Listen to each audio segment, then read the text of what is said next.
Aujourd'hui, nous allons examiner une affaire du milieu du 19e siècle. Alors installez-vous confortablement pendant que nous partons aux États-Unis. Maria Dunne est née en 1822 à Old Town, une petite paroisse près de la ville de Bangor, dans le Maine. Elle était la fille de parents pauvres, mais respectables. Elle a reçu une certaine éducation et a toujours été considérée comme une enfant très agréable. Lorsqu'elle avait 15 ans, l'économie des États-Unis a commencé à décliner. Il y a eu une baisse des prix du coton, un effondrement de la valeur des terres et une restriction des prêts. Cela a poussé de nombreux investisseurs à paniquer et à vouloir récupérer leur argent auprès des banques. Le 10 mai 1837, certaines banques de New York se sont retrouvées à court d'or et d'argent et certains paiements ont été suspendus. Une récession s'est ensuivie, provoquant la faillite de près de la moitié des banques. Des entreprises ont fermé et il y a eu un chômage de masse. À ce moment-là, Maria et ses parents avaient quitté Old Town pour s'installer à Bangor, une petite ville de la côte Est qui connaissait un essor dans l'industrie du bois et était devenue l'un des plus grands ports de bois du monde. Malgré la récession qui touchait la majeure partie des États-Unis, Bangor continuait de se développer. Les parents de Maria trouvaient que la vie difficile pendant cette période de difficultés économiques, surtout en hiver, lorsque le froid et la neige rendaient les conditions encore plus éprouvantes. Maria devenait maintenant une jeune femme et savait que de jeunes hommes cherchaient souvent à faire sa connaissance. Elle était très attirante et appréciait l'attention qu'on lui portait. Un jeune homme, qui semblait très épris d'elle, était médecin. Il avait de l'argent et, bien que ses intentions aient pu être honorables, Maria considérait la relation davantage comme une affaire. Ils continuèrent à se voir tout au long de l'hiver et du printemps, et le jeune médecin lui offrait de l'argent et de belles robes. Mais la mère de Maria était très contrariée par le comportement de sa fille et voulait qu'elle s'installe avec un homme honnête et digne, bien qu'elle n'ait encore que 16 ans. Elle fit ce que sa mère désirait et épousa Monsieur James Bickford, un jeune homme très respecté qui travaillait comme bottier. Ils vécurent ensemble pendant près de 3 ans. Après une visite chez des amis à Boston, Maria décida de quitter son mari. Elle était devenue frustrée par sa vie modeste à Bangor et était fascinée par la grande ville, les boutiques, les cafés, les boulevards et les parcs, ainsi que par les dames élégantes qui se pavanaient dans les robes les plus à la mode. Lorsqu'elle arriva à Boston, elle logea dans une pension et attira rapidement l'attention d'un jeune homme. Peu de temps après, elle voyagea avec lui à Newburyport, mais cette nouvelle connaissance se lassa vite d'elle et la quitta. Maria se retrouva soudain seule. Cependant, elle se rappela comment elle avait réussi à obtenir de l'argent du jeune médecin avant son mariage. Elle retourna donc à Boston et commença à travailler dans l'un des nombreux bordels de la ville. La prostitution était illégale dans la plupart des États-Unis à l'époque, en vertu des lois sur le vagabondage. Mais la police et les responsables, souvent soudoyés par les propriétaires de bordels et les tenancières, n'appliquaient pas vraiment cela. Il y avait eu des tentatives de réguler les bordels, mais cela était généralement rejeté au motif que la régulation irait à l'encontre de l'intérêt public. Maria a écrit une note à son mari. Elle disait « Je ne peux pas te dire où je suis, car les gens chez qui je loge ne savent pas que j'ai un mari. James, je me sens très ébranlé, et j'accepte de vivre avec toi et de m'occuper de la maison, mais tu dois accepter que j'ai ma liberté. » Son mari est venu à Boston. Il voulait essayer de persuader sa jeune épouse de revenir, mais lorsqu'il découvrit qu'elle gagnait en réalité sa vie dans une maison de mauvaise réputation, il rentra chez lui sans elle. Elle continua à y travailler avant de partir pour New Bedford. C'est là que Maria rencontra Monsieur Albert Tyrrell, un gentleman issu d'une famille aisée qui résidait à Weymouth. Son père avait été un fabricant de chaussures prospère et, à sa mort, Albert hérita d'une grande fortune, devenant ainsi un homme très riche. Il devint complètement épris de Maria et il semblait prêt à tout pour elle. Mais il était déjà marié et père de 2 enfants.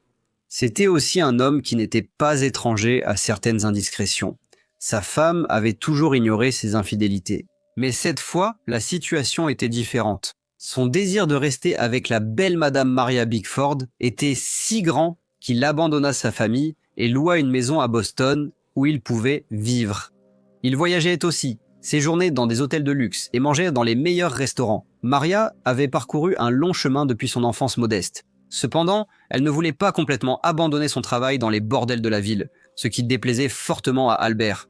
Albert tenta d'entrer dans le secteur de l'édition à New York. Il espérait pouvoir publier un périodique de renommée nationale qui aurait une grande influence sur la scène littéraire américaine. Il alla même jusqu'à solliciter Edgar Allan Poe pour l'aider, mais ce dernier refusa l'offre. Albert ne connaissait rien à l'industrie de l'édition, et son entreprise se solda par un échec. Maria avait sa propre affaire dont elle s'occupait, car elle tenait une maison de rendez-vous. Aujourd'hui, nous allons examiner un type de cas différent, celui d'un homme nommé John, qui possédait une fortune, mais a commis une erreur fatale qui lui a tout coûté. John a investi tout ce qu'il possédait dans une entreprise qui semblait solide comme le roc, pour découvrir un mois plus tard qu'elle avait fait faillite. Il a tout perdu, et ce n'est pas surprenant, car des études montrent que 66% des investisseurs admettent avoir pris au moins une décision d'investissement qu'ils regrettent. S'il avait eu une plateforme comme Mintos, je suis sûr que son histoire aurait été différente. Mais qu'est-ce que Mintos, me demanderez-vous? En termes simples, vous prêtez de l'argent à des entreprises ou à des particuliers et vous gagnez des intérêts fixes en retour. Sur la plateforme Mintos, tout est si simple. Le rendement de chaque prêt est affiché dès le début. Le risque est clair et les paiements quotidiens offrent un revenu passif prévisible. Le tout simplement. Sur la plateforme, je peux filtrer les prêts selon le rendement que je souhaite, le niveau de risque avec lequel je suis à l'aise et même la durée du prêt. Mintos propose également des portefeuilles automatisés. Donc vous n'avez pas à tout surveiller en permanence pendant que vos rendements sont réinvestis automatiquement. Avec Mintos, le rendement moyen des prêts est de presque 11%.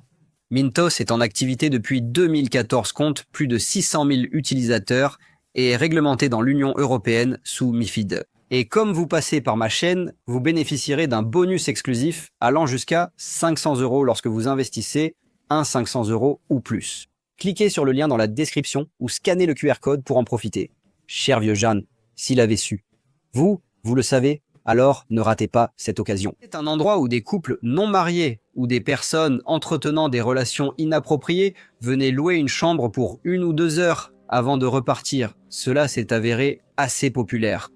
À ce stade, Albert avait dépensé la majeure partie de son héritage. Cela était dû à ses mauvais investissements, à ses dépenses somptuaires et à son absence totale de prudence. Bien que sa générosité lui valût l'estime de tous ceux qu'il rencontrait, et qu'il fut souvent décrit comme un brave type. Avec Albert presque sans argent, le couple se disputait plus souvent. Maria était toujours en contact avec son mari, Monsieur James Bickford, et en 1845, elle lui envoya une lettre dans laquelle elle écrivait qu'Albert la battait et qu'elle était désormais désireuse de le quitter. Cependant, Albert l'a quittée en juin de la même année. C'est quelque chose qu'il avait déjà fait à plusieurs reprises auparavant, bien qu'à chaque fois, ils se soient réconciliés peu de temps après. Le 29 septembre, Albert a été inculpé pour adultère. Il a néanmoins réussi à éviter l'arrestation un temps. Lorsque la police a finalement mis la main sur lui, ses amis et ses proches ont écrit au procureur pour demander que toute poursuite soit retardée, afin qu'Albert puisse avoir plus de temps pour améliorer son comportement. Il a alors été convenu que son procès serait reporté de 6 mois. Il a de nouveau tenté de se réconcilier avec Maria à la maison de rendez-vous sur Cedar Lane, dans le quartier de Beacon Hill à Boston. À 5 heures du matin, le lundi 27 octobre 1845, Monsieur Joel Lawrence, le propriétaire du logement que Maria louait sur Cedar Lane, a entendu un cri suivi d'un bruit sourd. Cela venait des étages supérieurs de la maison.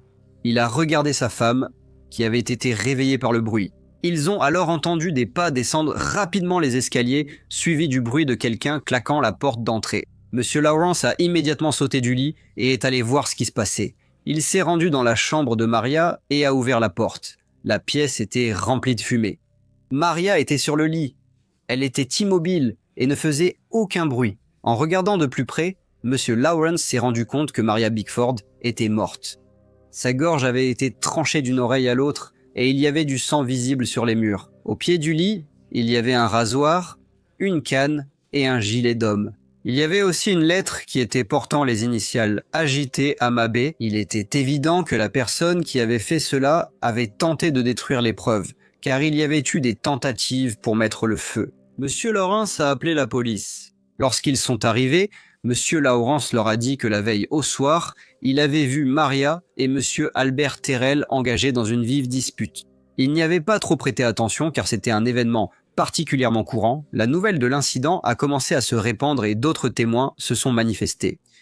L'un d'eux était un employé de l'écurie qui raconta comment Monsieur Albert Terrell était venu là à 5h30 du matin et avait demandé un cheval, disant qu'il avait eu un petit problème et qu'il voulait se rendre chez le père de sa femme. Plusieurs personnes avaient vu M. Terrell entrer et sortir de la propriété. La police a commencé à le rechercher, mais M. Albert Terrell s'était enfui. Il était arrivé à Weymouth, puis avait voyagé jusqu'à Montréal au Canada, d'où il envoya une lettre à sa famille pour leur dire qu'il allait prendre un bateau pour l'Angleterre. Il est monté à bord d'un navire à destination du port de Liverpool. Malheureusement pour Albert, le temps dans l'Atlantique était particulièrement mauvais et le bateau a été contraint de faire demi-tour et de naviguer jusqu'à New York. Sans se décourager, Albert a alors embarqué sur un autre bateau, cette fois pour la Nouvelle-Orléans.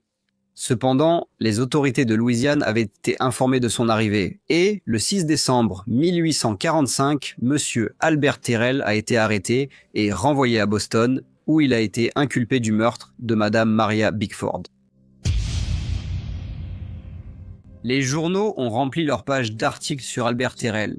Ils ont écrit qu'il avait quitté sa femme pour vivre avec Madame Maria Bickford, qu'il avait perdu sa fortune héritée et qu'avant la mort de Madame Bickford, il avait été accusé d'adultère. Bien sûr, ils ont monté l'histoire en épingle et l'affaire semblait fasciner le public. Les journaux ont écrit que, le matin du crime, Albert, on l'avait vu entrer et sortir des lieux. Bien que les gens l'aient auparavant décrit comme un brave homme, M. Albert Terrell était désormais considéré comme un méchant. Cependant, au moment où le procès commença, le 24 mars 1846, l'opinion publique avait quelque peu changé. Les habitants de Boston commençaient maintenant à penser qu'Albert n'était qu'une pauvre victime de Maria. Ils croyaient qu'elle avait utilisé ses charmes féminins pour le séduire, ce qui avait poussé le gentleman épris à quitter sa femme, abandonner ses enfants et perdre son argent. La famille d'Albert engagea Rufus Choate pour le défendre. C'était un avocat célèbre de Boston, connu pour les stratégies de défense qu'il utilisait afin d'obtenir l'acquittement de ses clients. Le premier jour du procès, le procureur Samuel D. Parker fit comparaître de nombreux témoins qui purent établir des preuves circonstancielles solides contre l'accusé. Cependant, la défense a réfuté cela lors du contre-interrogatoire. Un des témoins était le médecin légiste et l'avocat de la défense a demandé si la blessure au cou de Maria Bickford aurait pu être auto-infligée. Le légiste a confirmé que c'était possible.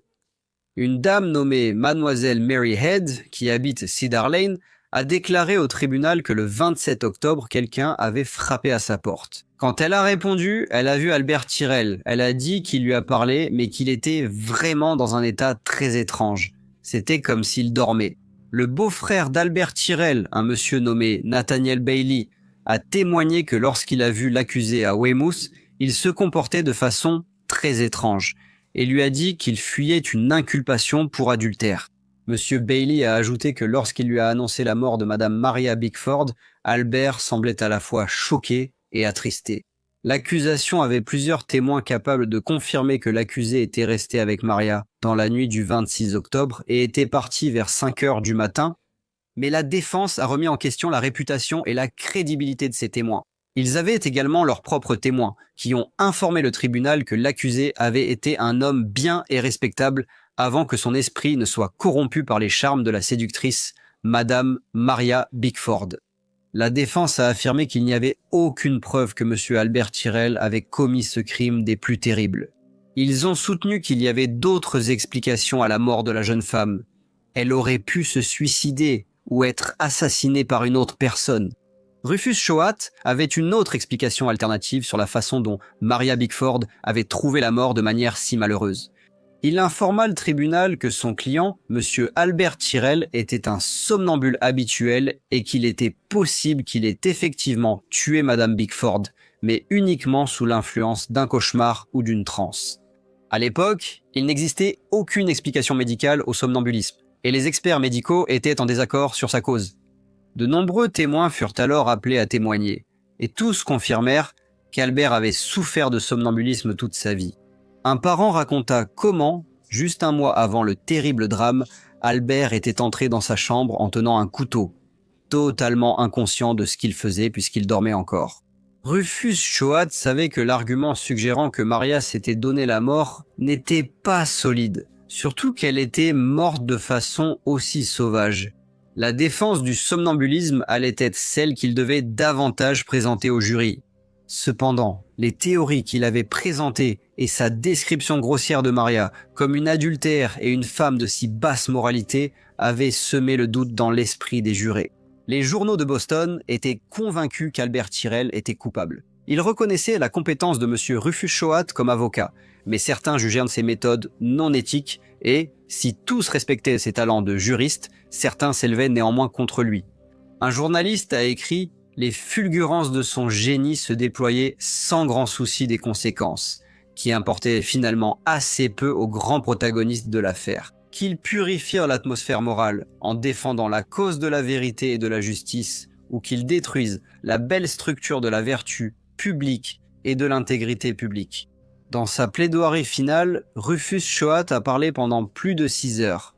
Le lundi 30 mars, le juge a résumé l'affaire. Beaucoup pensaient qu'il montrait de la sympathie envers l'accusé, en faisant référence à la profession choisie par Madame Maria Bickford et à sa faible moralité. Le juge a également indiqué que le somnambulisme pouvait être considéré comme une forme de folie. Le lundi 30 mars, le jury a été envoyé pour délibérer. Ils ont délibéré pendant seulement 2 heures, puis sont revenus informer le juge et la salle d'audience comble qu'ils déclaraient l'accusé non coupable. De nombreux spectateurs se sont levés, ont applaudi et crié leur approbation dans la salle d'audience. Albert lui-même est devenu assez ému, ce qu'il n'avait jamais fait au cours du procès. Les journaux ont écrit que Rufus Choate avait défendu avec succès M. Albert Tyrrell, que s'il avait effectivement assassiné Madame Maria Bickford, il ne l'aurait fait qu'en état de somnambulisme et n'était donc pas responsable de ses actes. En janvier 1847, Albert s'est retrouvé de nouveau au tribunal, cette fois accusé d'avoir tenté d'incendier la propriété appartenant à M. Joel Lawrence. C'était également un crime passible de la peine de mort. Il fit de nouveau appel au service de Rufus Choate et, une fois encore, le célèbre avocat parvint à obtenir un verdict de non-culpabilité.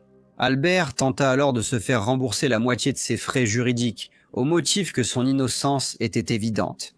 Il échoua. Cependant, il fut inculpé d'adultère et de cohabitation lascive, pour lesquels il fut condamné à 3 ans de prison avec travaux forcés. Après que la notoriété générée par ces procès se soit estompée, M. Albert Tyrrell vécut le reste de sa vie dans l'obscurité. Mais les procès restèrent célèbres pour l'utilisation réussie de la défense fondée sur le somnambulisme. Bonjour à tous et merci beaucoup de m'avoir écouté. Comme d'habitude, n'hésitez pas à laisser vos commentaires ou retours. Et j'espère vous retrouver tous dans le prochain Briefcase.